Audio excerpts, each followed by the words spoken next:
Well, as if the Trump White House didn't have enough fires to put out, now a confidential phone conversation between the president and the leader of the Philippines has been leaked. It's just the latest in a rash of high-profile leaks that threaten to undermine U.S. relations with its allies. CNN's Brian Todd has that story. An extraordinary conversation where Donald Trump again seems to heap praise on a strongman.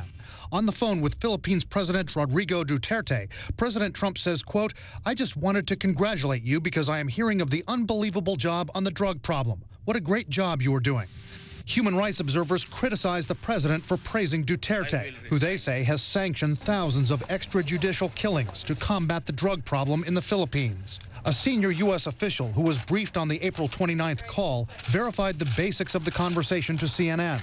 But the official said President Trump was not condoning human rights violations. Now, intelligence experts are concerned that another confidential, important conversation between Trump and a foreign leader was leaked. The ramifications of it are again, very negative. The president doesn't know who he can trust.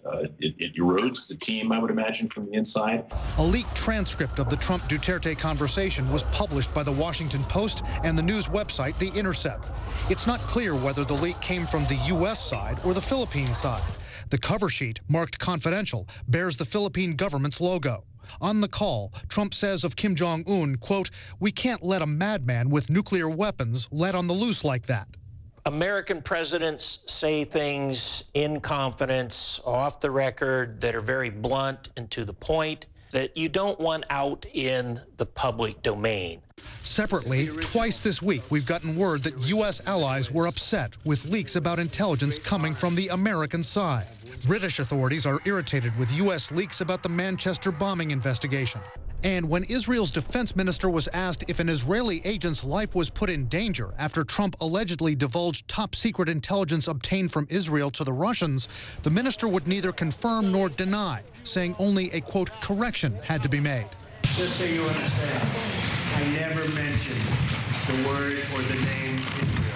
Never mentioned it during that conversation. In just 4 months, the president's conversations with the Russians in the Oval Office, his call with Duterte, and his contentious calls with the Australian Prime Minister and the Mexican president have all been leaked.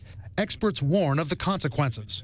Foreign intelligence services, when they see their information used inappropriately in ways that they have not approved, in very public ways, will simply stop passing that information. And they won't tell us that they're not passing the information. They will simply dial it back.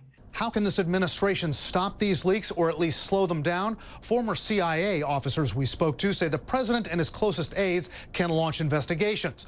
They can try to prosecute people who have leaked classified information, and they can limit the number of people who have access to these meetings and conversations. But doing all of that, they say, will be extremely difficult, given the number of people in the White House who have access to secrets. Brian Todd, CNN, Washington.